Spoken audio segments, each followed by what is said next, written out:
here is a short film that I never thought I'd be making. It's the Enterbay Bruce Lee Kato figure. Just come back from holiday and I was allowed to buy one of these, so I'm absolutely over the moon. It is pretty incredible. I can see what all the fuss about these Enterbay figures is about. Not that I really doubted it from the quality of the images and the short promotional films on YouTube anyway.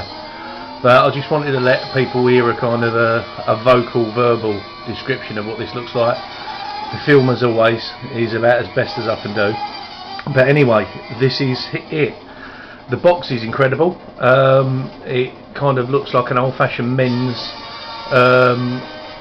travelling case that he would have put his razor and all these kind of things. There's little compartments. There's a selection of hands, gloved and ungloved, in different positions, just for posing, that just pop in and out. All pretty nice. There are some little Hornet style throwing darts that he used throughout the show.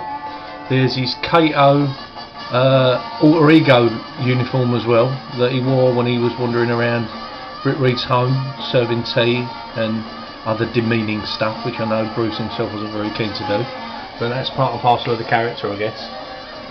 There's a certificate of authenticity, a little kind of card, and also there's kind of kiddie mock binocular type things in there, which are just a bit of fun.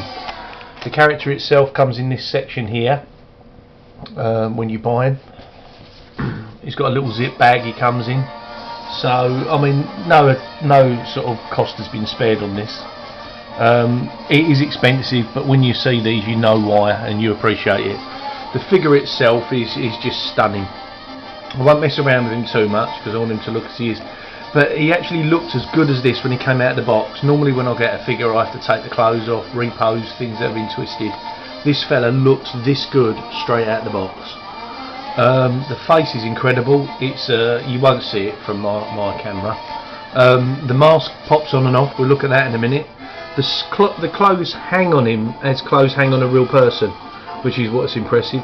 You get a heavy duty metal stand with him. It's just incredible. Let me just bring across a couple of other comparative Bruce Lee Kato figures, just so you can see what the fuss is about this guy in the middle. Medicom, no slouch at figures themselves, did Bruce Lee as Kato here. Incredible, love it, but this is a different league. This looks almost like a Madden Two Swords matte wax figure of Bruce in the character. This was another one of their fashion series dolls that they did.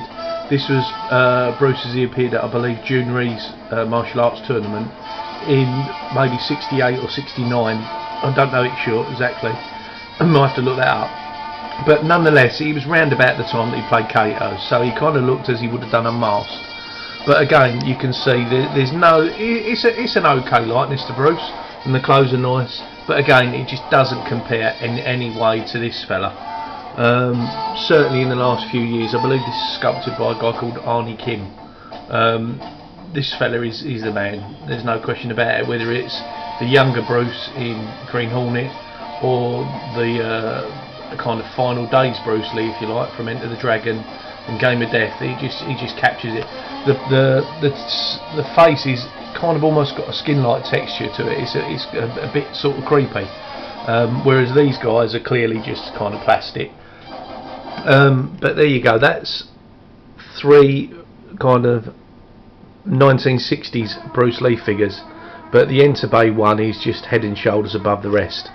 Something else I'll show on this guy is they've got eyes that move.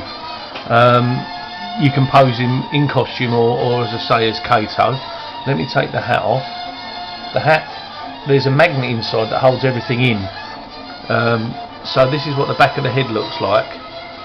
The top of the head, let's bring that forward. The top of the head hasn't got a top of the head, so the hat fits snugly. The mask comes off exactly as the real one did,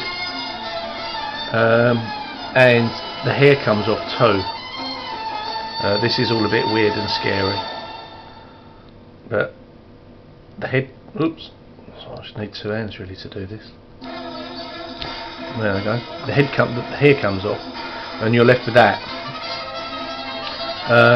Those 2 little white plugs sticking out move the eyes, so that does look a bit scary. But you can see there, there's even a kind of a hint of moustache and beard hair there. There's even some of those little nicks and marks Bruce had on his skin under his right eye. You won't pick it up here, but even that's there. It's incredible detail. But then what happens is this pops on top. There you go. The magnet kind of pulls it in, and this is Bruce as he looks himself. Then, obviously, the same kind of hairstyle as we saw on this guy. But just kind of done much better. Really, it's just one of the most incredible action figures, if you want to call.